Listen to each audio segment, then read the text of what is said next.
अरे अरुण बेटा, जरा 2,000 रुपये देना तो। मोहिनी जी ने अपना दुपट्टा सही करते हुए बोली। क्या हुआ मम्मी, कहीं जा रही हो क्या आप? अरुण ने पूछा।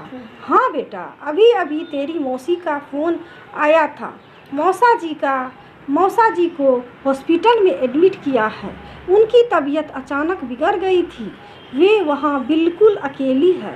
उसने मुझे वहाँ बुलाया है, साथ ही कुछ ज़रूरी सामान लेकर आने के लिए कहा है। हालांकि सामान तो 500-600 रुपये का ही है, पर वहाँ मुझे पैसों की ज़रूरत पड़ गई तो इसलिए एक्स्ट्रा पैसे मांग रही हूँ। ला जल्दी से पैसे दे दे ताकि मैं यहाँ से निकलूँ।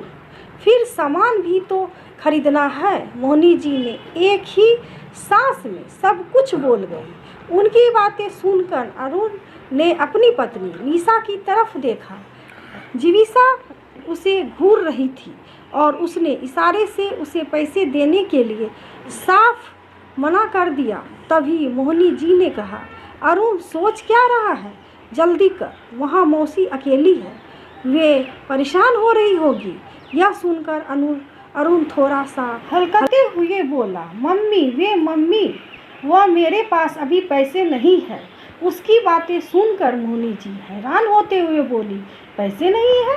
क्या मतलब? अभी कल ही तो तू एटीएम से 20,000 रुपये निकाल कर लाया था। फिर मैंने अपनी पेंशन के पैसे भी तो तुझे कल जमा कराने के लिए दिए थे। 100 बैंक से लेकर आई थी ज़रूरी काम के लिए, जिसे तू बैंक में जमा कराना भूल गया था। वे पैसे तो होंगे ही ना तेरे पास। गया था, वे पैसे तो होंगे दोबारा तेरे पास। इससे पहले कि अरुण कुछ कहता, उसकी पत्नी जीविसा बोली, मम्मी जी, वे 20,000 रुपये तो हम घर के राशन, बिजली के बिल और बच्चों के लिए लेकर आए थे। उसमें से आधे से ज़्यादा पैसों का हिसाब तो कल ही हो गया। हाँ, लेकिन पेंशन के पैसे भी तो होंगे ना, मोहिनी जी ने कहा। तो जीविसा बोली, देखिए मम्मी जी, आपके खर्च भी तो हमें ही उठाने पड़ते हैं, तो भला उन पेंशन के पैसों पर आपका क्या हक? यह सुनकर मोहिनी जी हैरान रह गई। फिर अचानक कुछ सोचते हुए उन्होंने अरुण की तरफ देखा और कहा, अरुण, मेरे पेंशन के पैसे बैंक में ही जमा हो है ना, या फिर? अब अरुण से कोई जवाब देते नहीं बना। वे नजरें नीचे किए चुपचाप बैठ गया। मोहिनी जी को समझते देर नहीं लगी कि उनके पेंशन के पैसे कोई बैंक में जमा नहीं होते, बल्कि यह लोग अपने पास ही रख लेते हैं। तभी उनके बैंक की पासबुक तक उन्होंने अपने पास रख रखे हैं। उसे यूं चुप देखकर मोहिनी जी को और गुस्सा आ गया और वे अरुण पर चिल्लाते हुए बोली, अरुण, तुझसे पूछ रही हूँ मैं, जवाब क्यों नहीं दे रहा है? पैसे बैंक में जमा होते हैं या खुद खर्च कर देते हो?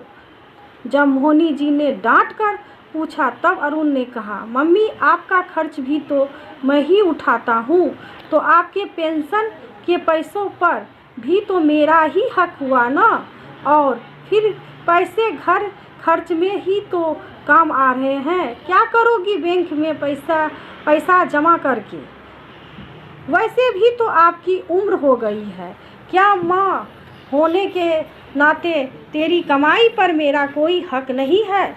जो मेरे खर्चे भी तू मेरे पेंशन के पैसों ले रहा है, वे भी तब जब तेरी कमाई अच्छी है। फिर भी तेरी नज़र पेंशन के कुछ 1,000 रुपये पर ही गई है। बोलते बोलते मोहिनी जी की आंखों में से आंसू आ गए। मम्मी जी, अब आप रोना धोना छोड़िए। हमें इमोशनल ब्लैकमेल करने की ज़रूरत नहीं है। वैसे भी इनकी कमाई पर इनके परिवार का हक है, आपका नहीं। अब आप हमारे साथ रहती हो तो बदले में अगर कुछ पैसे रख लिए तो गलत क्या है? जीविसा मोहिनी जी से बोली और उसके बाद अरुण की तरफ पलट कर बोली, अब आप बैठे बैठे देख क्या रहे हो? आपको कुछ काम नहीं है क्या? चलिए तैयार हो जाइए, मेरे मायके भी तो चलना है फिर। आखिर मोहनी जी को वहीं बैठा छोड़कर थोड़ी देर बाद दोनों घर से रवाना हो गए। मोहनी जी की आंखों में आंसू आ गए। कितना विश्वास करती थी वे अपने बेटे बहू पर, और वे दोनों उनकी पीठ पर छुरा भोंक रहे थे। उनके लिए यह यकीन कर पाना मुश्किल हो रहा था। मोहनी जी के पति सरकारी मुलाजिम थे। अरुण जब अपनी पढ़ाई पूरी कर नौकरी की तलाश में ही था, उसी समय एक हादसे में उनके पति की मृत्यु हो गई थी। मोहनी जी भी पढ़ी लिखी थी, पर खुद नौकरी करने की जगह उन्होंने अरुण को अनुकंपा नौकरी दिलवा दी। वैसे भी आज के ज़माने में सरकारी नौकरी मिलना बहुत मुश्किल की बात है। साथ ही मोहनी जी को विधवा पेंशन भी मिलती थी। घर के सारे खर्चों का बोझ अरुण ने अपने कंधों पर ले रखा था, जबकि मोहनी जी की पेंशन के पैसों को बैंक में जमा करवा देता था। अरुण की शिक्षा अच्छी थी और वह मेहनती भी था। यह देखकर उसके लिए रिश्ते आने लगे थे। अभी 10 महीने पहले ही जीविसा के साथ उसकी शादी हुई थी। उनकी शादी के 4 महीने बाद ही अरुण ने मोहनी पड़ोस में रहने वाली अपनी सहेली चंचल जी के यहाँ गई और कुछ पैसे उधार लेकर अपनी बहन के पास हॉस्पिटल सामान लेकर पहुँची। घर की चाबी वे चंचल जी को ही दे आई थी। शाम को जब घर वापस लौटी तब तक बेटे बहू दोनों आ चुके थे। उनके घर में घुसते ही अरुण ने पूछा, मम्मी कहाँ गई थी आप? तुम्हारी मौसी के पास गई थी, उसे मेरी ज़रूरत थी, पर पैसे तो नहीं थे आपके पास, फिर ऐसे कैसे चली गई आप? जीविसा ने बीच में आते हुए कहा। चंचल से कुछ पैसे उधार लेकर गई थी, मैं उसे पैसे लौटा दूंगी, पर उससे पहले तुम लोग मेरी पासबुक मुझे दे दो।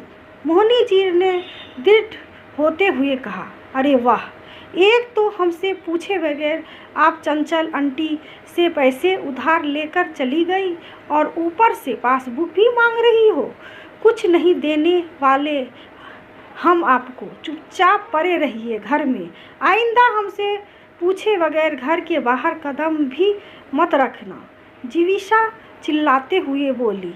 यह सुनकर मोहनी जी ने अरुण की तरफ देखा, लेकिन अरुण ने चुप रहकर इसमें अपनी सहमति जाहिर कर दी। आखिर मोहनी जी ने निर्णय ले ही लिया कि अब उन्हें अपने लिए बोलना ही पड़ेगा। बहू, तुम मेरी बहू हो, सास बनने की कोशिश मत करो। तुम कौन होती हो यह निर्णय लेने वाली कि मुझे क्या करना है और क्या नहीं? मैं अपनी पासबुक ही तो मांग रही हूँ, कुछ और तो नहीं। 1 मिनट मम्मी जी, आप अपने छोटे छोटे खर्चों के लिए भी हम पर निर्भर हो, हम आप पर नहीं हैं। यदि आज हम आपके खर्च करने से इनकार कर दे या आपको घर से निकाल दे तो आपके पास कोई दूसरा सहारा भी नहीं है। इसलिए ज़रा सोच समझ कर कदम उठाइए, हमें मजबूर मत कीजिए, जीविसा चीरते हुए बोली। उसकी बात सुनकर मोहनी जी मुस्कुराते हुए बोली, बेटा ऐसी गलती मत कर लेना, पढ़ी लिखी तो मैं हूँ ही। माना कि विश्वास ही विश्वास में मैंने पासबुक वगैरह तुम लोगों को रखने को दे दी, पर कानून अच्छे से जानती हूँ, यह घर मेरा है, इसलिए यहाँ से तुम लोग मुझे नहीं निकाल सकते, बल्कि मैं तुम्हें यहाँ से निकाल सकती हूँ। यह सुनकर जीविसा कुछ बोलने को हुई तो मोहनी जी अपना हाथ दिखाते हुए उसे चुप रहने का इशारा करते हुए उससे बोली, और रही बात मेरे खर्चों की, तो भारतीय कानून के हिसाब से अनुकंपा पर नौकरी लेने वाले बेटे को अपनी मां का भरण पोषण उसके जीवन काल तक करना होता है। यदि उसने देखभाल करने से इनकार किया तो उसे अपनी सैलरी का एक हिस्सा अपनी मां को गुजारा करने के लिए हर माह देना होगा। बेटा अपने इस दायित्व से मुंह मोड़ता है तो विभाग की ओर से सेवा से बर्खास्त करने की कार्रवाई की जा सकती है। अब यह तुम दोनों पर निर्भर करता है कि तुम लोग क्या क्या चाहते हो। यह सुनकर जीविशा चुप हो गई और अनूर की तरफ देखने लगी। अरुण के माथे पर पसीना के बूंदे चमकने लगे। यह देखकर मोहिनी जी ने कहा, बेटा मैं तुम्हारी माँ हूँ, तुम लोग को घर से नहीं निकाल रही हो, वरना ऐसी हरकत करने के बाद तो तुम लोगों का इस घर में रुकना बनता ही नहीं है। लेकिन हाँ, अब तुम पर आंख बंद कर विश्वास भी नहीं कर सकती, इसलिए मेरी पासबुक भी मुझे दे दो।